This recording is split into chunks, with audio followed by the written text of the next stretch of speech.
This is the August 28 edition of Commodity Week.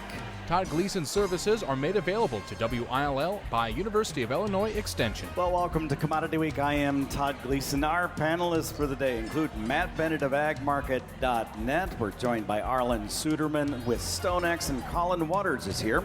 He is with the Illinois Corn Growers Association. Our program comes to you today from the Farm Progress Show in Decatur, Illinois. Remember, you can always find Commodity Week online on demand anytime you'd like at willag.org.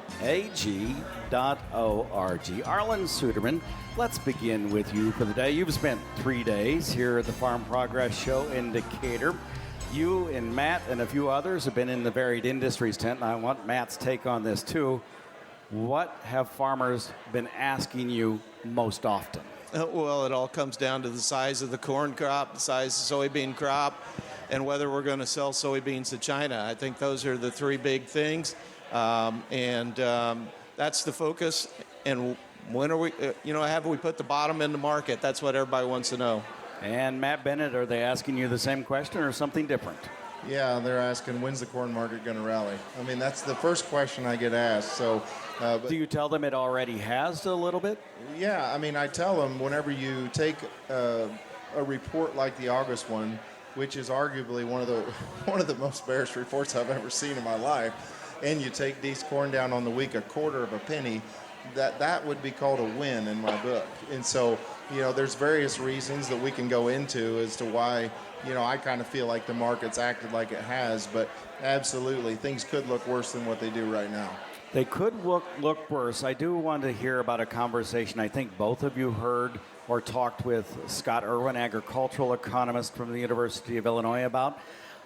This has to do with farm policy, particularly coming out of Washington, D.C. and the EPA.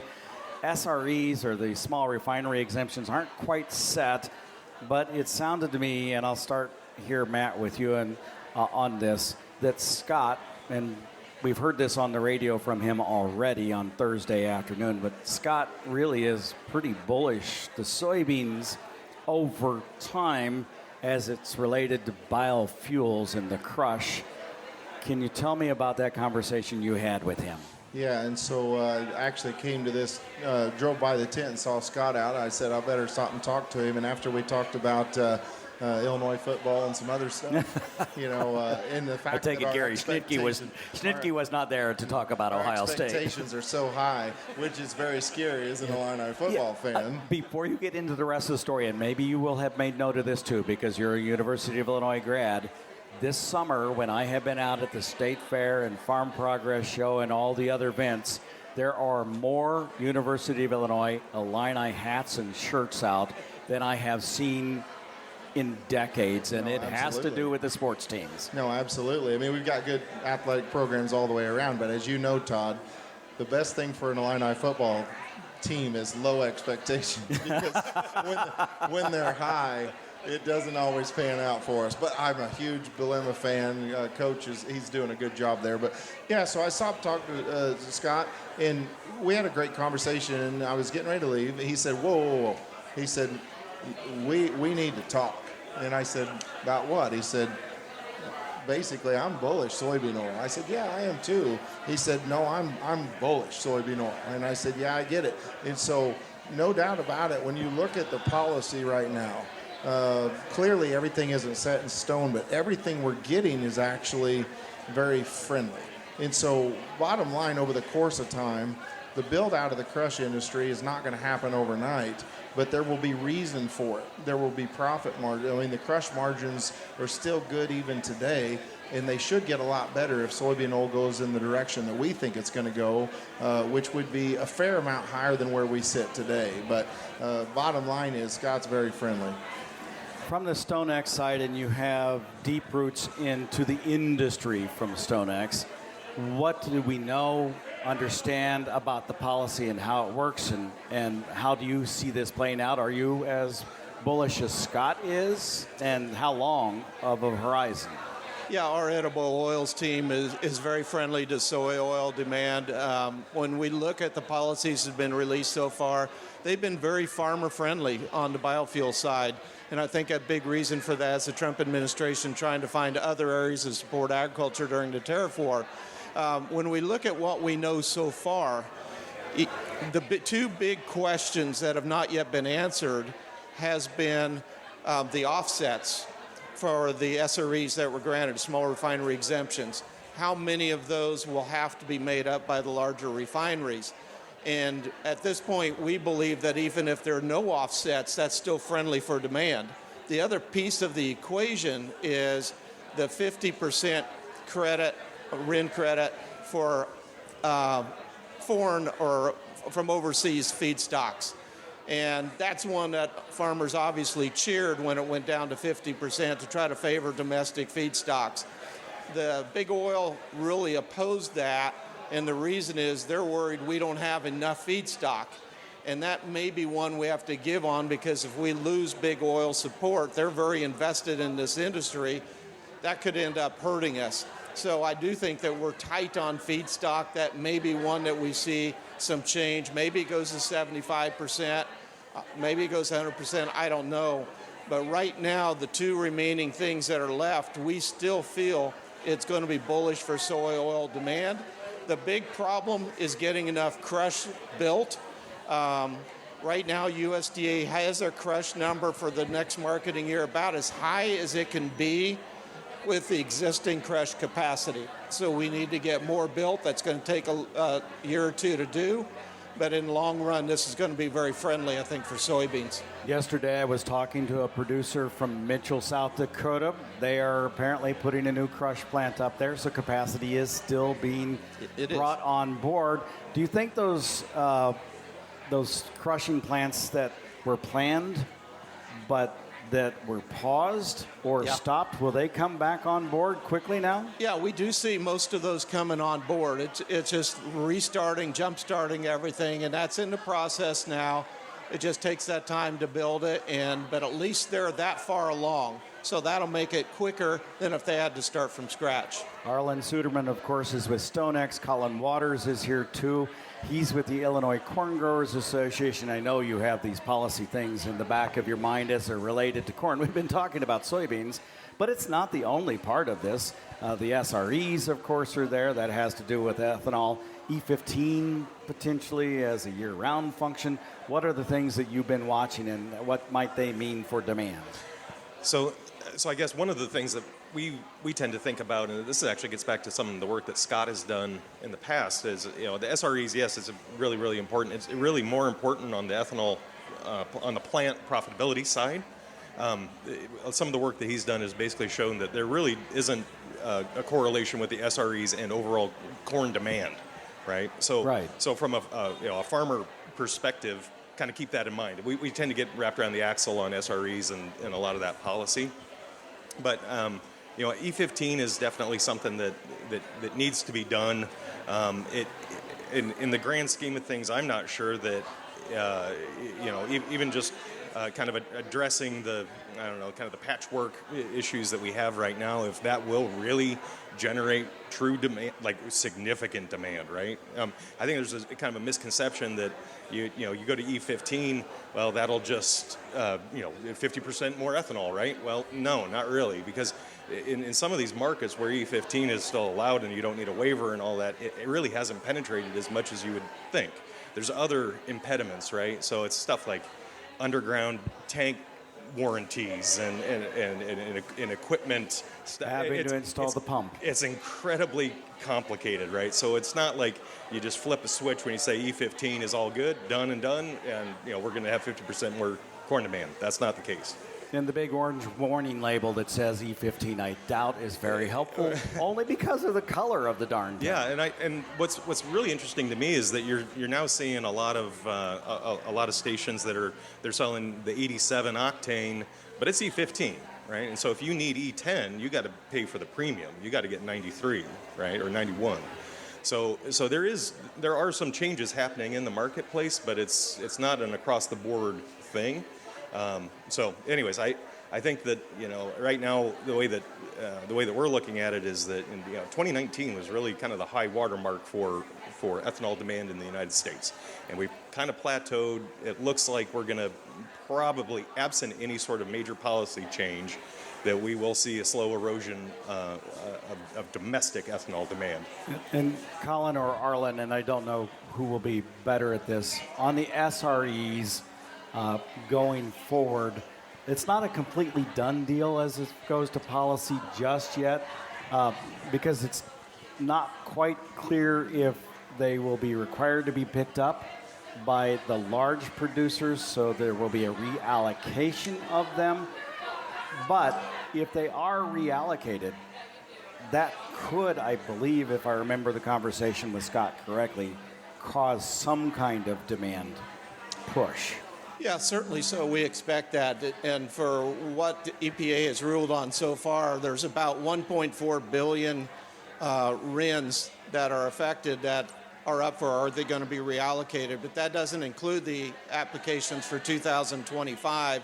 So you add those two, and it gets to about 2 billion RINs that would be divided up among the various fuels and stuff. So we anticipate the EPA to release several different options that's at the OMB now or going to the OMB now, and then it'll come for public comment.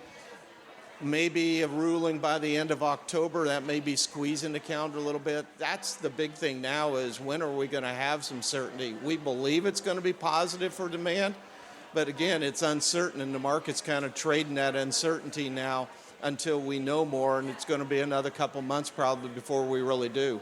Okay, Matt, back to what producers have been telling you here at the Farm Progress Show from across the Midwest as they've been walking through. Are they talking about the variability in the crop, or are they simply telling you, actually I have a really good crop? I would say the most common thing I'm hearing, and this is a multi-state conversation, is that my crop was phenomenal, but now it's really good. We have not had a good finishing August, and so I've tried to tell people, hey, I'm not trying to get bullish on you. What I'm trying to impress upon you is that we started with incredible potential, and now, like for instance on my farm, my yard's brown, and so what's that tell you? I didn't finish well, and so clearly, whenever you have mid-May planted corn that's already dented, you brought it along too quickly, and you're not going to have that good finish you really want to see with big test weights and corn that weighs really good. Disease is certainly going to be a factor. A good friend of mine went through Iowa yesterday and had several stops and said he didn't have one stop without significant rust issues. And most of these fields were sprayed. Now, whether it's going to have a large yield impact, depending upon, a lot of that rust is below the ear in some places, so you don't know. I mean, it's lower in the plant if it's really going to affect things. But yeah, Todd, I think the most common thing I've heard is that, I was looking at maybe a 260, 270 type yield. And now it's probably 20, 30 below that, which is still awfully good corn. And so there's a lot to be learned here still. I think that whenever you look at the crop size in total, I'm certainly well below the USDA's August number, but at the same time, I'm still in the camp that it's very likely to be a record crop, something north of 180. I just don't know if it's as far north of 180 as what some people feel. Grain fill, of course, is about light interception, so if it's below the ear, less so than clearly if it is above the ear, and how much photosynthesis is able to be done. What have you heard? Kind of the same thing as it's related to the size of this crop? Yeah, certainly so. And I think one of the things that I've noticed as I've been crisscrossing the Midwest here over the last few weeks is how many top leaves are burning a lot of fields. That's never good to see that burning, starting from the top going down. And so we definitely are taking some of the top off. It's still a big crop. It's still going to give us some storage issues, especially in the western Midwest. The Dakotas have a record crop regardless, and they deserve having a good crop up there. But it's not what it was, certainly. The man from Mitchell, South Dakota, told me 200 or better for his corn crop, and Mitchell's not exactly in the eastern side of South Dakota, or on the best of ground, I would think. Well, I mean, you get in that southeast of Sioux Falls area and east of Sioux Falls, and that's just as good a dirt as what we're Right. looking at around here. A lot of that, some of those guys have pulled off 240s and 250s in the last few years. But yeah, you go west of Sioux Falls, it changes significantly. I was surprised when he was pretty straightforward, honest about it. He was like, I have a good crop. I have a really good crop. Okay, Collin, he mentioned Arlan did logistics. And I want to hear, because this is in your wheelhouse, about the logistics related to storing this crop. Soybeans not going out of North Dakota are a problem throughout the Midwest. Is that correct? Sure. I mean, anything that will kind of upset the entire system. I mean, I think the logistics system in the U.S. is like a balloon. You got something you push on one end, it's got to go somewhere else, right? So yeah, I'm anticipating that there's going to be ground piles, pretty much all over the place. And logistics-wise, I don't know, it kind of ties back into some of the the questions that Arlan had brought up about China and there being demand. And how much of that, how much of that grain is going to be leaving the kind of the northern tier out the PNW? I don't know. I don't have a good answer for that, honestly. But overall, river transportation seems to be looking fairly good. The forecast, at least, it doesn't look like we're going to have a low water situation. Hopefully, fingers crossed. Rail seems to be working well, with the exception of maybe some of the issues in Mexico, with Ferromex getting cars and power back to the U.S. But I'm fairly optimistic, I guess, about our situation.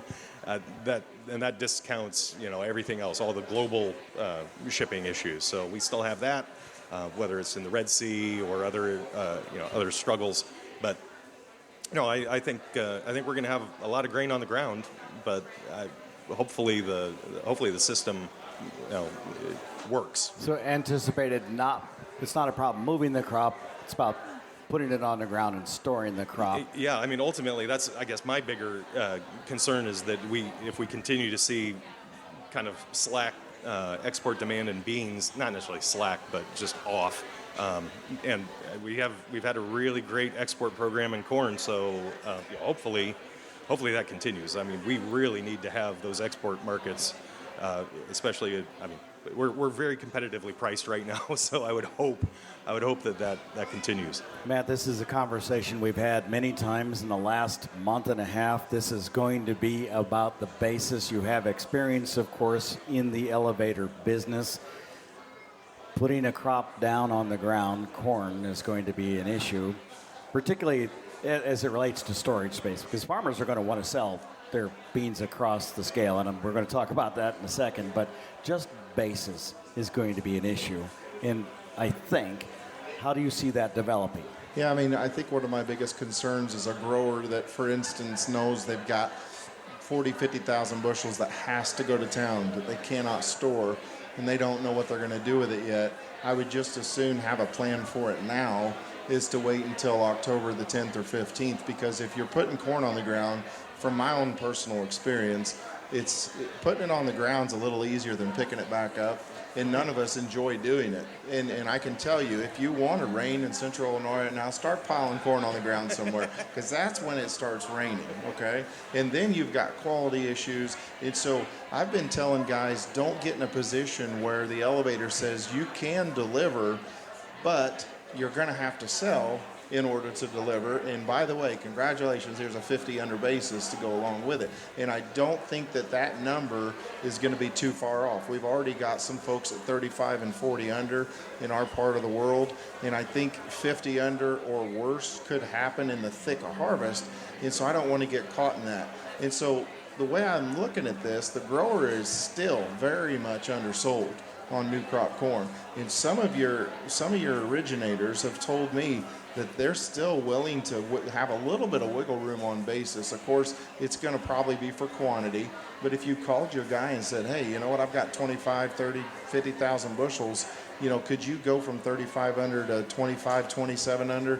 It has been happening. I know that. And so, you at least have to take advantage, in my opinion, of having that ability to make that conversation happen right now, because I don't think you're going to get to have it once you get harvest going in full earnest.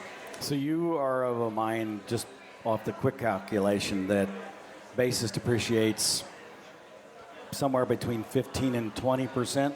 Yeah, I mean, I think that if I'm just going to put cents on it, I'm going to say at least 10 to 15 cents. It could be 20. I think one thing that's going to maybe slow it from getting super wide is there's a whole lot of folks talking about bagging corn every year. More and more of them are bagging more and more corn.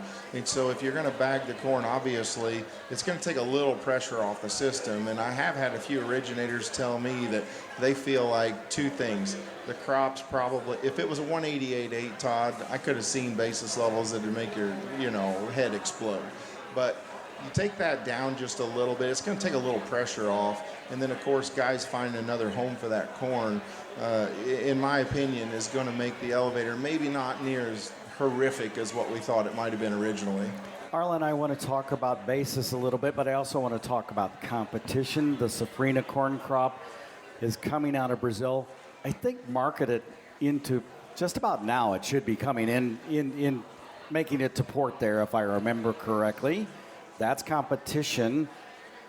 We are extremely competitive on the world market right now because Brazil farmers are not selling. They basically have finished harvesting the crop, but it's not moving. And on the way here earlier this week, I was on the phone while driving, talking to one of our top brokers in the Mato Grosso area. And I said, Jonas, when is the farmer there going to sell? What's his target?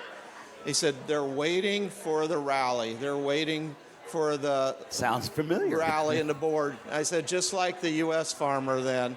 And so they're behind and they're selling as well. And it's got their basis at extremely high levels because they're not selling.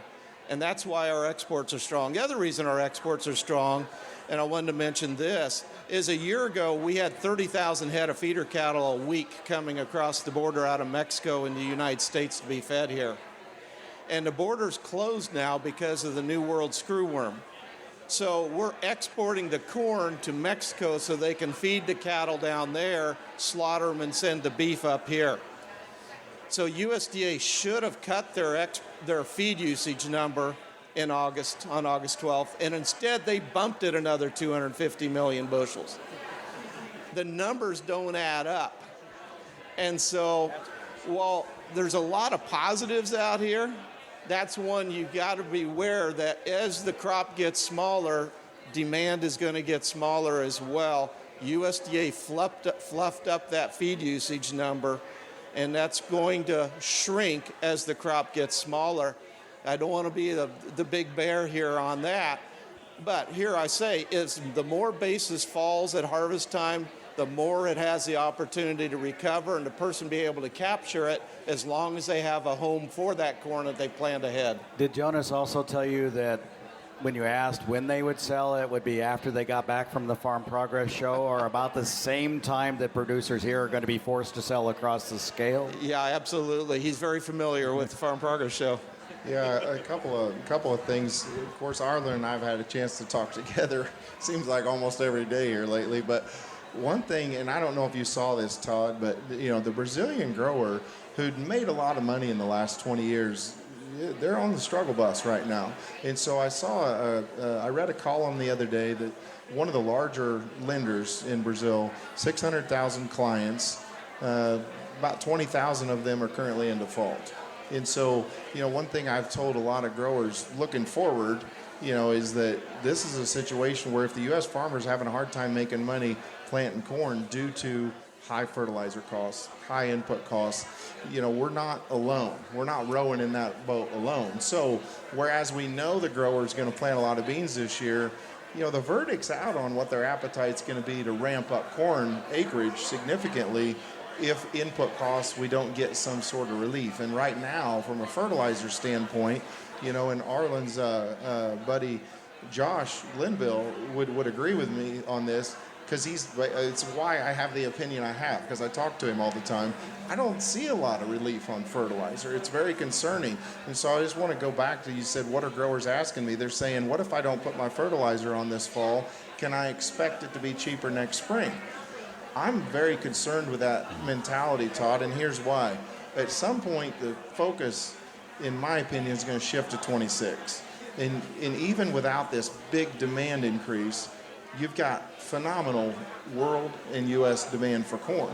And so if you take acreage down significantly due to liquidity concerns, due to high input costs, due to the natural shift on corn to beans, beans to corn, guys, all of a sudden people are going to take a look at the balance sheet and say, we don't have the room to have a weather issue. So will we buy some acres? I don't know. Is it going to come from corn going up or beans going down?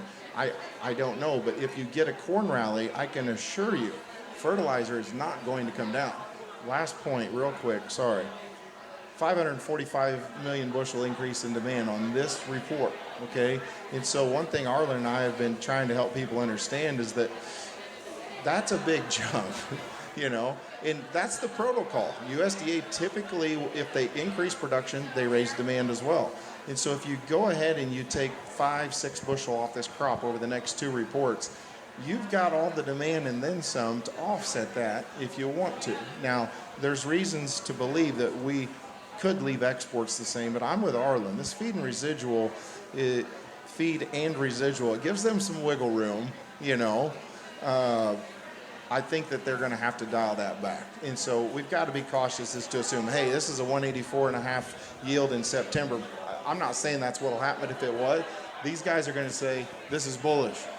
I'd be careful in that assumption on old crop. Yeah, because you're suggesting then at that point, Collin, what they're really suggesting is demand offsets whatever decrease in yield might come. So to make it easy, every bushel that it drops a million. It probably won't be 1 for 1, but good luck getting much under 2 billion. Yeah. So yes, correct. So we don't change that very much. No. Do you see that? Are you with them because this is what you do on the demand side being too heavy? Well, obviously these guys are the experts, right? So I feel like an interloper here, but my best guess is that yes, I do see opportunity in the export market, especially with how competitively priced the U.S. origin is right now. But that could certainly change, right? So it's really interesting in Brazil how the acreage is changing. They're increasing their demand for corn ethanol, right? They're building more and more corn ethanol plants, so they're consuming a lot more of that corn right now. And they'll be competing in the ethanol exports, distillers export markets as well, right? So that dynamic is interesting to me. And then also South America and Argentina, the policy changes that they're undertaking and reducing the export taxes and so forth. I am confident that we will see Argentina become a much stronger competitor in the world market coming on pretty soon. So. That I know it's a very mixed bag, and I honestly don't know that I have a really good answer, but I would defer to these guys. They know what they're talking about. All right, we're going to get a final word from each of you at this point. I will say that if you're interested in the numbers from Brazil, I have a difficult time sometimes looking at them in metric tons because they always come in that way. You can go to willag.org. There is a tab there that says USDA. And the supply and demand tables for both corn and soybeans are converted, the actual S&D tables, into bushels, and I find it easier to think about it in that way. Arlan Suderman from StoneX, let's start with your final thoughts for our program. I'd just like to highlight, be talking to your suppliers, be talking to your people who buy from you. Have the conversation so you can plan and don't get caught off guard. Collin Waters from the Illinois Corn Growers Association. Yeah, I guess the only thing that I would just add is a little bit on the input side of things. So the Illinois corn growers, we're just 100% focused on farmer profitability. We're working as hard as we can to help develop markets and expand markets, but we're also working on the input side, really trying to get as much relief as we possibly can. We're talking to the fertilizer companies, talking to the tech companies and everybody else, because honestly, there's a lot of policy stuff that's going on right now that could help or hurt on some level, like the $10 billion emergency payment that came out last December. I don't know that necessarily, it was a Band-Aid, right? But I don't know if that, I have a feeling that that's structurally not helpful for farmers, right? Because there's, what input supplier, what landlord is going to say, oh yeah, I can see you're really having a hard time here when you just got a government check, right? Possibly built into the fertilizer price. And it will, and so until the structure, until it fundamentally changes, I think we're going to be struggling. But we're working every day as hard as we can to help farmers. And Matt Bennett from agmarket.net, your final word for the day. I mean, there's no doubt this is a challenging environment. It's one of the probably the most challenging environment for a lot of folks younger than me. And so, for me, I think we have to look at a couple of different things. And one of those is that we do have very strong corn demand. It's going to be a real feather in our cap moving forward.